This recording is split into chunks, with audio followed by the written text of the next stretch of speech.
Monsieur Barry, quelle est l'origine du concept contenu local? Je vous remercie. Je vous remercie de nous avoir invités pour continuer le débat économique sur ce plateau. Le concept de contenu local est un concept qui est apparu dans les années 70 en Angleterre. Ce concept est apparu à travers l'implication massive de l'industrie pétrolière américaine qui est venue prendre pignon sur rue en Angleterre pour l'exploitation des bassins pétroliers en Europe.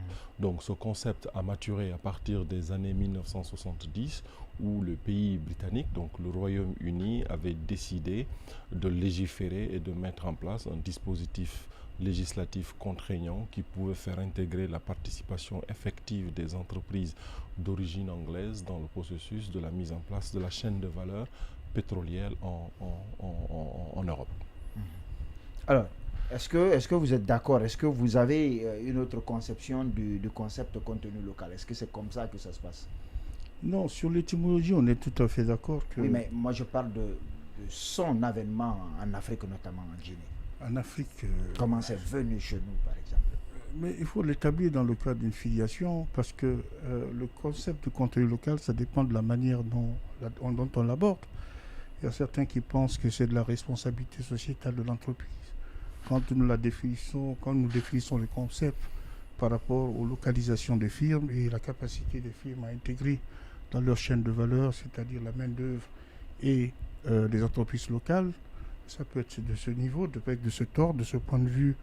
Nous situerons la mise en place des politiques de contenu local, disons, depuis les indépendances, parce que c'est corrélé aux investissements directs étrangers, ou bien nous pouvons définir le contenu local comme étant une politique d'industrialisation, une politique industrialiste.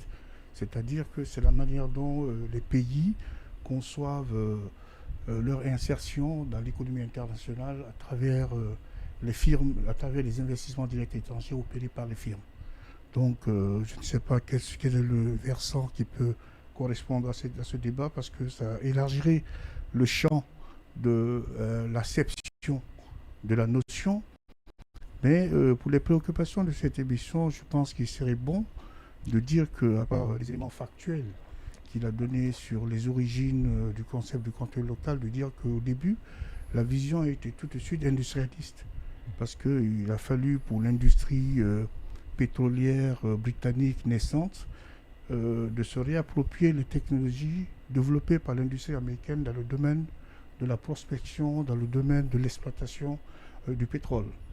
On était dans les années 70, la crise pétrolière était passée par là, le prix du pétrole battait des records incandescents, il fallait que les pétroles du Nord, de la mer du Nord, sont devenus alors des pétroles productifs, des pétroles avec profit. Donc, il fallait donc que l'industrie minière anglaise intègre donc la technologie américaine dans le savoir-faire local.